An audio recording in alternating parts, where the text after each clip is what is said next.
So welcome everyone. This is the November 2020 OC HMIS user meeting. Just once again, if you haven't already, please enter your agency name in the chat box below. So today we have a number of items on our agenda. First, we're going to talk about some Bitfocus updates, including a new Slack channel and a Clarity Connect conference session recordings. We'll also talk about new data quality warnings that will be coming to the live HMIS site soon. We'll then talk about HMIS help desk reminders, project performance report dashboards, HMIS user fees, the corrections you all received regarding the LSA. Then we'll talk about the 2021 HIC and sheltered pit process overview. We'll also talk about the 2020 HMIS agency audits. We will discuss the monthly training that we did last month and what we have coming up for this month, some Knowledgebase updates, HMIS skills test FAQ, and the Thanksgiving holiday.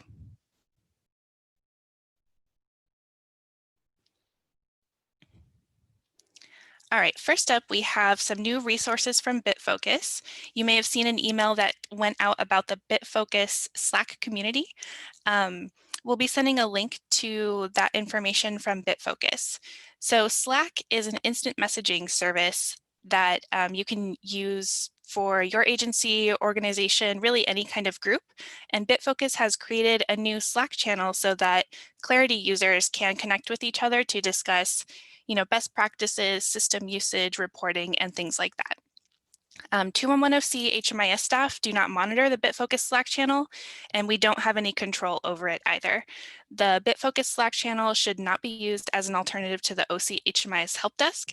It should just be used kind of as an additional resource for you to discuss Clarity issues.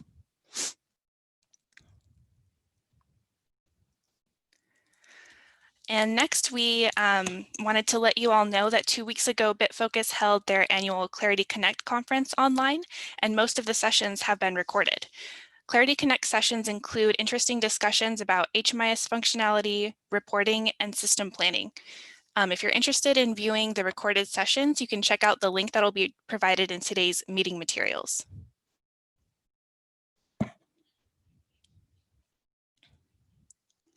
Let me check the chat real quick. All right, looks like we don't have any questions so far.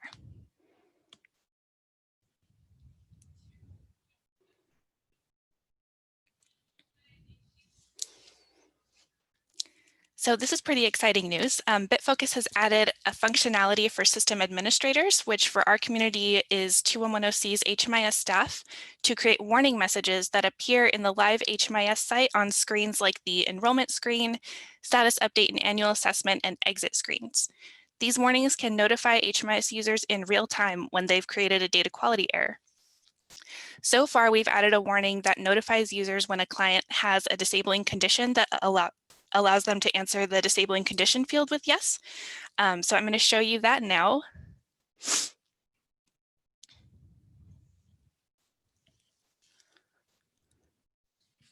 All right, so this is in the OCHMIS training site. This is a fake client that I've created. So as you can see, we have this is a correct setup for the disabling condition section. Disabling condition is currently set to no because the client does not have a qualifying follow-up disability question answered.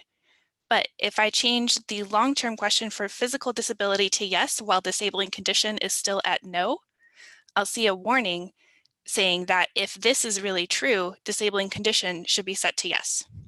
And if I change it, the warning disappears. We have another warning in the works that notifies users of the opposite situation when disabling condition has been set to yes, but there is no qualifying follow-up disability question answered.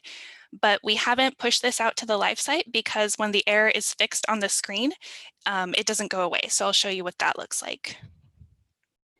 So here I have long-term set to no, and if we just look at the follow-up questions, our client does not actually have a qualifying disability. So this error appears, or this message appears showing us that the disabling condition field should be changed to no. Oh, and of course now it disappears. So we'll be pushing this one out as well.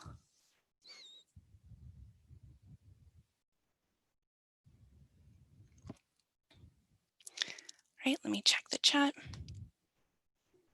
And no questions so far. If you have any questions about the data quality warnings or have a suggestion for warnings that you come across and you'd like us to figure out if we can add, feel free to let us know in the chat box, or you can submit a ticket to the HMIS help desk.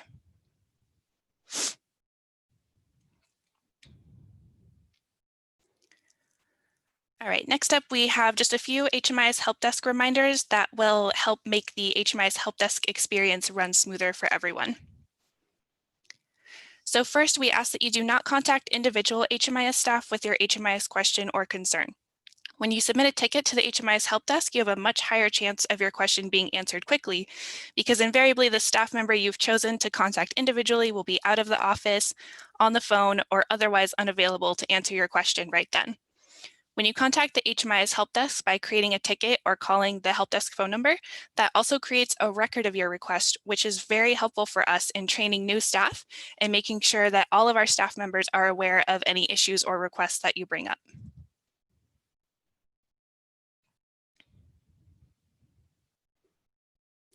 Next, it's really helpful for us when you refer to your projects by the name that is used for the project in HMIS. We don't always know the other names or ways your agency uses to reference the project internally.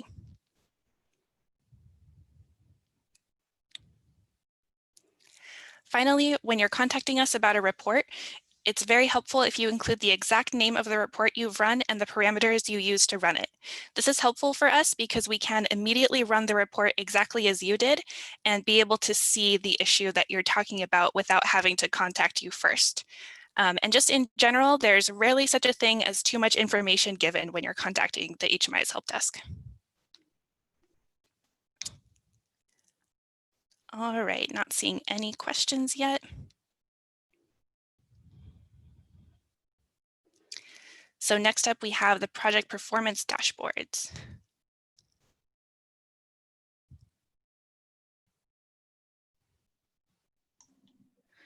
Erin? Okay, can I share my screen? Yes.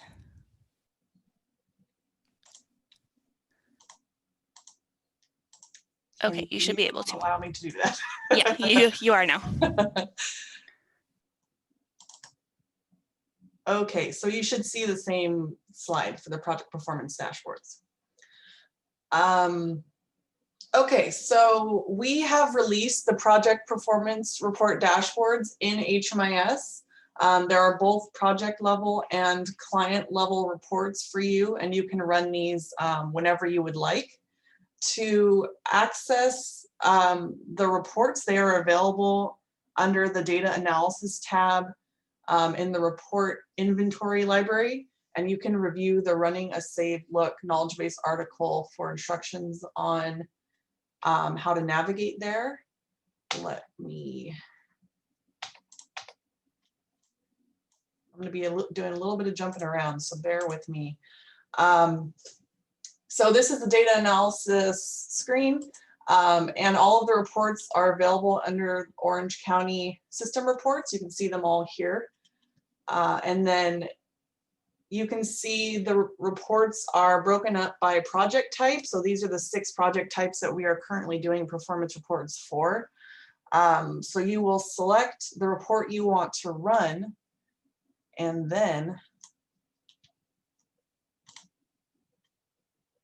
this is what the screen will look like down here. So you'll have the name of the report you chose to run. And then you will see a filter button. And if you click on that filter button, you will see a reporting period filter as well as an agency name filter. So the reports can be run at any time by you and for any time period. Right now, if you don't put in any filters, the report will default to the last 12 complete months. So if I were to run this today, the report would be pulling from November 2019 through October 2020. If you want to run, you can change the fields here. So if you could change it to 24 months if you want to see the last 2 years. You could change it to the last complete year to run it for all of 2019. If you have a specific date range in mind, you can change this in the past drop down. There's a bunch of different options there, one of which says range. And if you select that, then you will see two blank date fields here. So you'll be able to put in whatever date range you would like. And then the agency name filter is for those of you with access to other agencies' data. You would put in your agency name here just to show results for your own agency. And then once you've selected your filters, if you do select any, you would click on Run. And then after the report runs, if you want to review the reports and save them for later, you would click on this gear button, and then you'll see these options here. So for the project level reports, you would want to download as a PDF so you can easily read those. And then for the client level reports, you would want to download as a CSV, which is Excel files. I see some questions coming in, so let me stop really quick. I gotta find my chat, hold on. Oh, no questions, okay. So that is how you run and access the reports. This is a sample of what the project level report will look like for one of the project types. So the measures included on the report will be a little bit different for each project type. The one I'm showing here is for transitional, but the general feel of all of the project level reports are the same. So you'll have a different chart for each measure. You'll see the title of the measure here, what the threshold for that measure is, and that threshold has been discussed and approved by the Data and Performance Management Committee. And then you will see project level performance for each of your projects, and then if necessary, what the different colors mean on your report. So that is what the summary report looks like. And then let me show you what the details looks like. So when you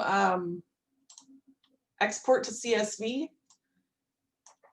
your report will export into a zip file. So each of these is a different Excel document.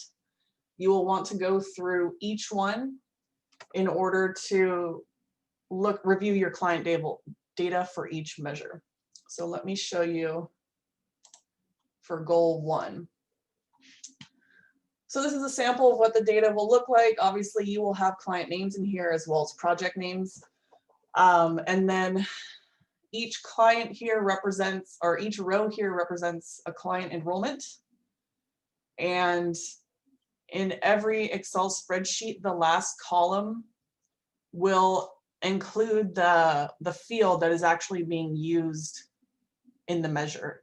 So you'll be able to see here if this client is considered entering from a homeless situation or a non-homeless situation. And so you'll be able to filter this report by your non-homeless entries so that you can review those and make sure they are accurate. And we also included other fields in here that may impact that measure so that you can review everything in one place. So for example, for entries from homelessness, we do have some entries that we consider neutral. For example, if a client is entering from a non-homeless situation, but they're currently fleeing domestic violence, that would be considered a neutral entry, which would mean it would not show up on the report at all and wouldn't help or hurt your performance. So you might come in here and see, oh, this client entered from a substance abuse facility, but they were fleeing from domestic violence, so this should be yes. So you would go into HMIS and fix this field, and then this client would no longer be negatively impacting your report. So you'll want to do that for each measure. And then let me go back. All right. And so we are going to start publishing the project performance reports again in December, and we will be starting with transitional housing. You can see the schedule of project types on the right side of the screen for your reference. And so how the process will work now, it'll pretty much be the same, except you'll be getting your data from 2 different places now. So when you run the dashboard, you'll notice that if your project type is supposed to look at unit utilization, oops, not until utilization, unit utilization, and or returns to homelessness data, those measures are not on the dashboard because they can't be easily automatically calculated by Looker. So those 2 measures we still have to do manually ourselves. So we will send you those 2 measures as draft data, so you'll be able to review those and make corrections. And we will also remind you to run these performance reports so that you can review and make corrections. We'll give you a due date, and then we will pull the final data and publish it as we normally do. So transitional housing projects, you should be getting draft data very soon. And for the rest of you, keep this schedule in mind so you can kind of be prepared for that in the future. And because we are starting to look at the project performance report data again, the data and performance management meetings will also be resuming in December, and those will be Zoom meetings until further notice. And I think that's it for the project performance dashboards. Any questions? Doesn't look like it. Great. If anybody thinks of anything during the meeting, we can always come back, but I'm going to keep going. Okay, so HMIS user fees. The COC board has implemented a policies, procedures, and standards committee. It's a subcommittee of the COC board, and their purpose is to review policies, procedures, and standards prior to them coming to the COC board meetings so that there can be more conversation and kind of a deeper dive on issues. And so if something doesn't get approved during the COC board meeting, there isn't as much lag for an item not being approved. So the first one was last month, and during that meeting we discussed implementing a policy for HMIS user fees because we are well above the original contract amount that we were paying with BitFocus, and unfortunately we need some financial help because we're like over 100 licenses above our original contract. And so during the meeting, we proposed originally that 2110C would cover 2 manager licenses or agency administrator licenses for each agency. And then for those larger agencies, we would also cover an additional agency administrator license for every 1,000 enrollments that the agency had in HMIS in the previous year.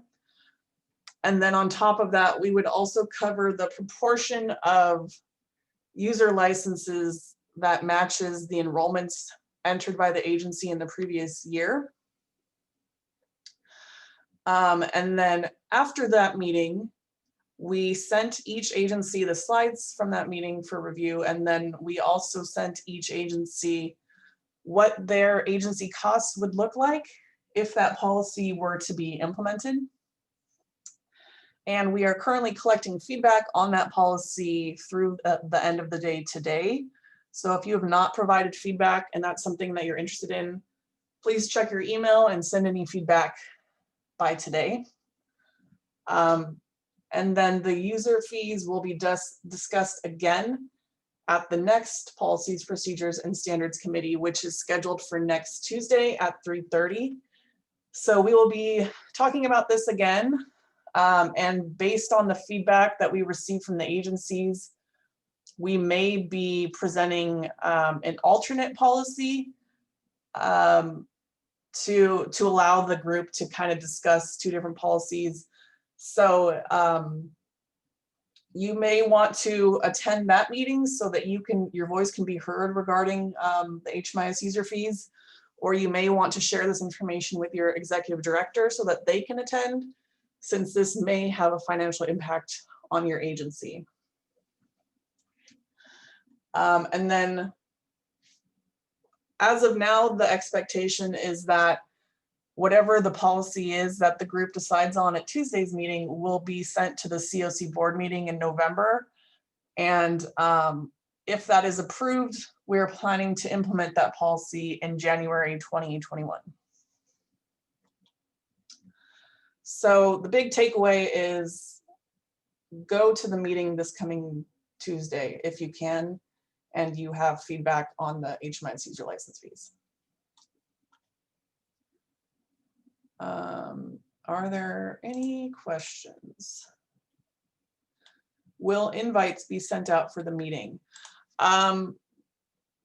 We can put the link to that meeting in the minutes for the user meeting. I think an invite already went out, but if it didn't, we'll put the link in the minutes for the user meeting so that everybody can attend.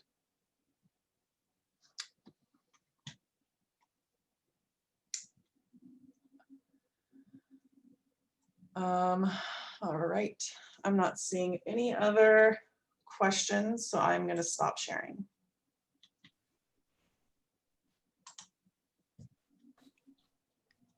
All right, Adriana's up next. Adriana, did you want to share your slides? Oh. No, actually for the first one, go ahead and share yours if you don't mind.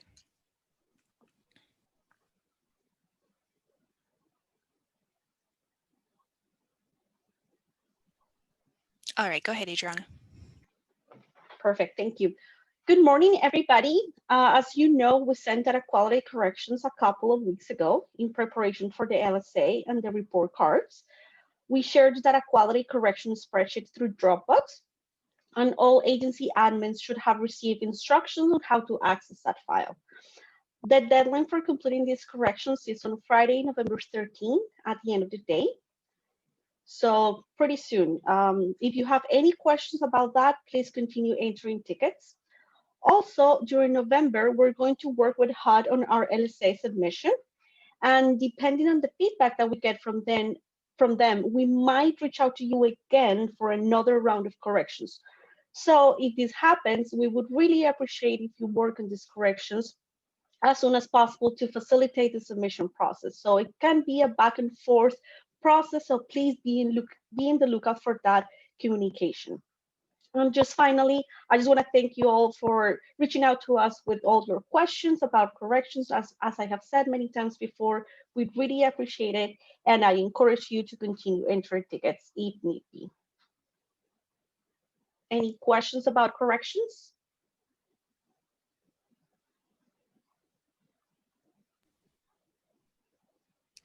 Doesn't look like it. Okay, so let me now share my screen. Please. Okay, you should be able to. Okay, can you see my slide? Yep, you're good. Okay, so 2021 Hake and Shoulder PID process. Next month, we're going to start the Hake and PID process again, which I know it sounds a little bit strange because at least for me, it seems like yesterday when we finished the 2020 process, but it's happening again. And to prepare ourselves in advance and to facilitate the whole process, I would like to show you a brief overview and timeline of the submission process. Okay, so, oops. So starting on mid-December, 201OC will email agencies the detailed timeline of the process, the PID forms templates for non-HMIS participating projects, and step-by-step instructions. Then on January 15th, 201OC will send the 2021 HEAC answer form with 2020's data and links to the instructions. After that, between January 15th and January 29th, agencies will review the 2021 HEAC answer form and update bed counts only if, and this is important, only if there has been any changes in project's capacity. Also, PSH voucher-based projects will fill out the bedroom and unit table. Okay, So January 25th is the night of the Hague and Shelter Pit. So that's the night of the count. As you know, this is a very important date for all of us. So I would encourage you to mark your calendars and keep that date in mind. From January 26th to February 12th, agencies will review the Hague active clients / PIP report and adjust data entry if needed. After this, on February 1st, projects that do not participate in HMIS should submit the PID forms to 201OC. This is a deadline, so please also mark this date. On February 12th, participating projects should have completed HMIS data entry. Non-participating projects should submit the final PID forms, and all agencies should submit the final Hague answer form. Again, this is a deadline as well, so keep that in mind, February 12th. Between February 15th and February 26th, 201OC will review Hague answer forms and check-ins with projects with discrepancies or high or low utilization. And also, we will add the active client information to the Hague answer form.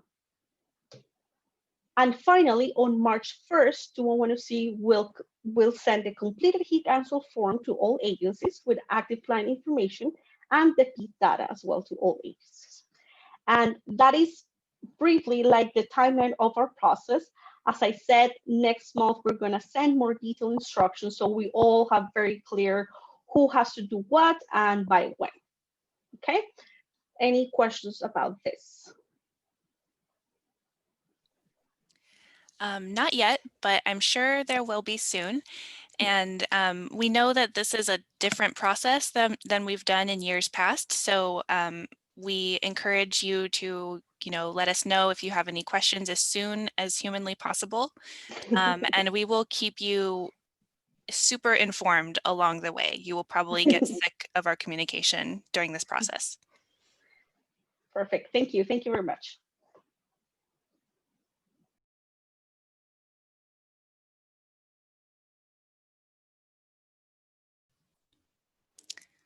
All right, Linda's up next. Let me unmute her.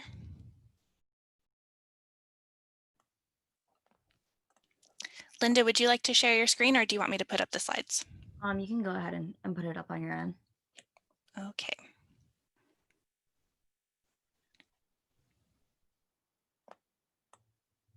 All right, go ahead. So we are coming to the end, near to the end of the agency audits this year. The third round of emails have been sent out. The fourth and final round will be sent out in the upcoming week. So please be on the lookout for that email as a response is required to schedule your HMIS 2020 agency audit. We look forward to hearing from you.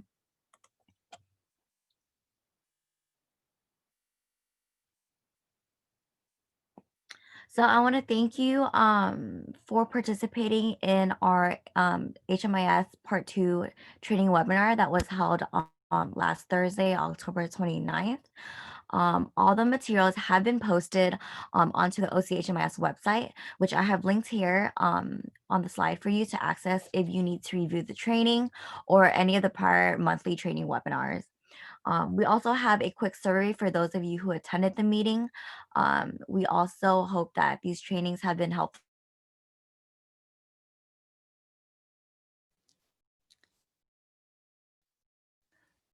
Linda, you cut out just a little bit.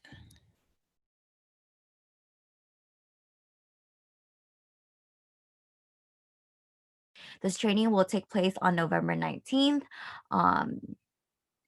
At 10 a.m. The training does require you to register beforehand. So please register using the training link provided on this slide or a reminder email that would be sending out in the near future. So please be on the lookout for that if you are interested.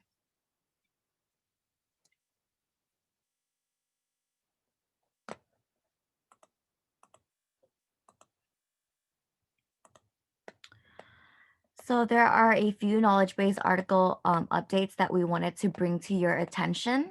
The first is the HMIS Part 2 task list FAQ. I know a lot of you are having questions about this primarily because it is a new process. So we came up with something that compiles all of your frequently asked questions into one single article. The next is the era uploading PDF guides. Um, this is a step-by-step guide on how to correct error when uploading PDF files into HMIS. Some users have experienced the following error when trying to upload files into HMIS.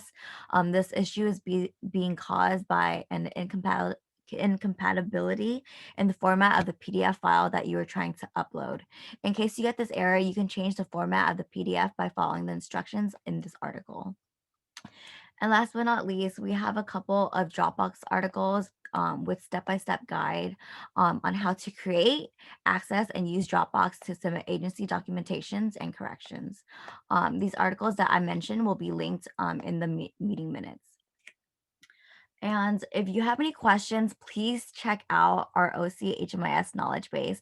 I strongly encourage you to always refer to this as it is a valuable resource with lots of information on a wide variety of subjects pertaining to HMIS.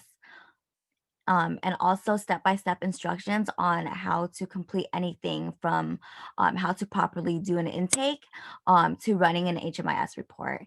And if you feel like you still can't find the answer, please submit a ticket to the help desk and we will be happy to help you.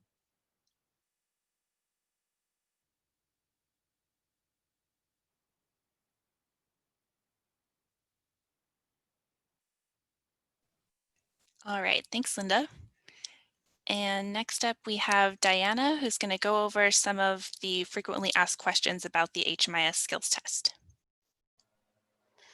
Good morning, everyone. So as we've been going through this process with the HMIS skills test, a number of questions have popped up as we've gotten submissions and completed test forms.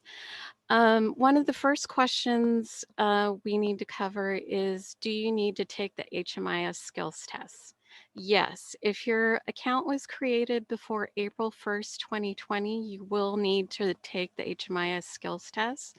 And also if you're a new user. The next question is, where do you take the HMIS skills test? We've had some issues where users were putting their information into the live OC HMIS site.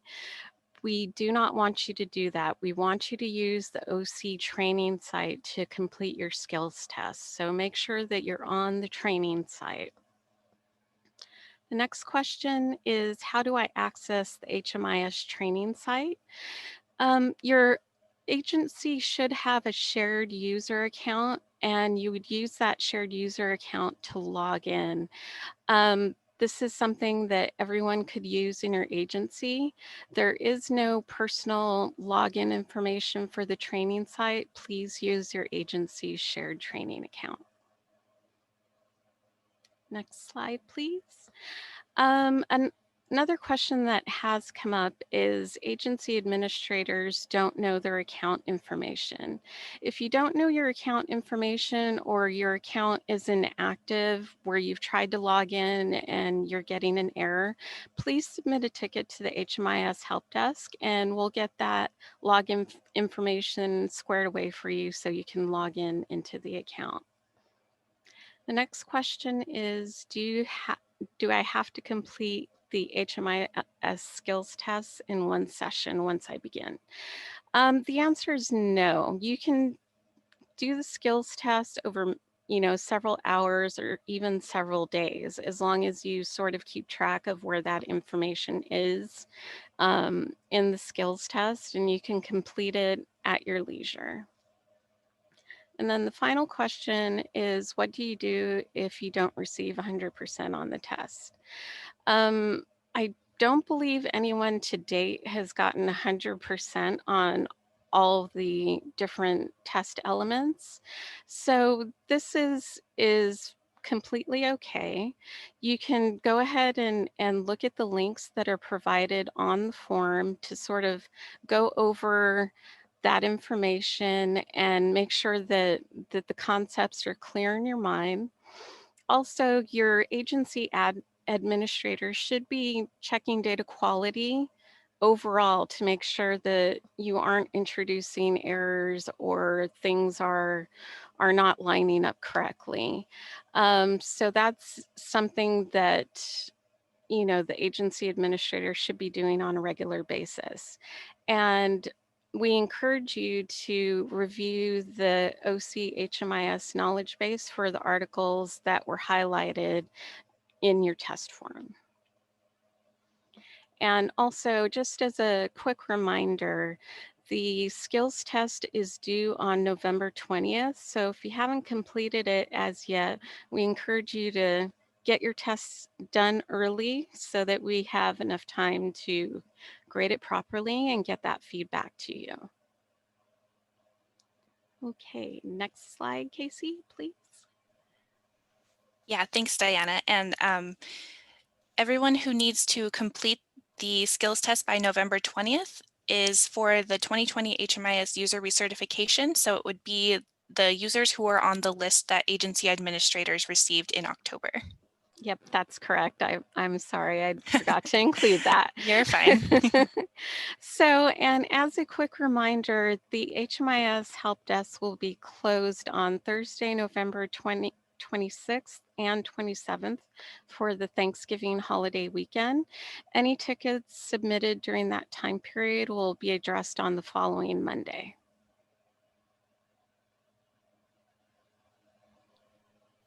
All right, thanks, Diana. It looks like we don't have any questions. Oh, I unshared. Hold on just a sec. So that is the conclusion of the topics we had prepared for you all today. So now we can hang out for a couple minutes, see if anybody has any questions that they'd like to have answered. Go ahead and leave them in the chat box.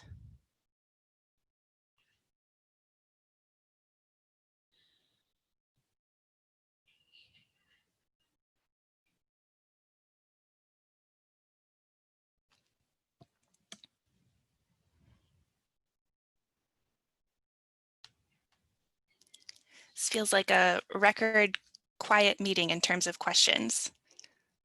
Almost like something else interesting is happening today.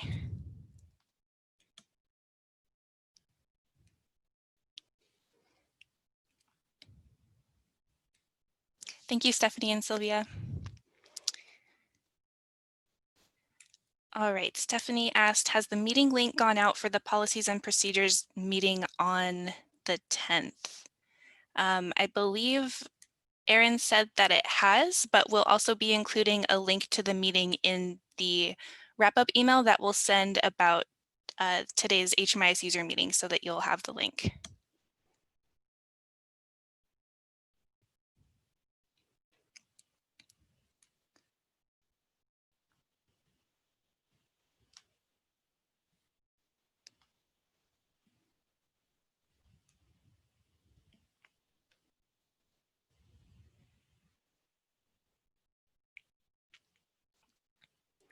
All right, looks like we're not getting any more questions.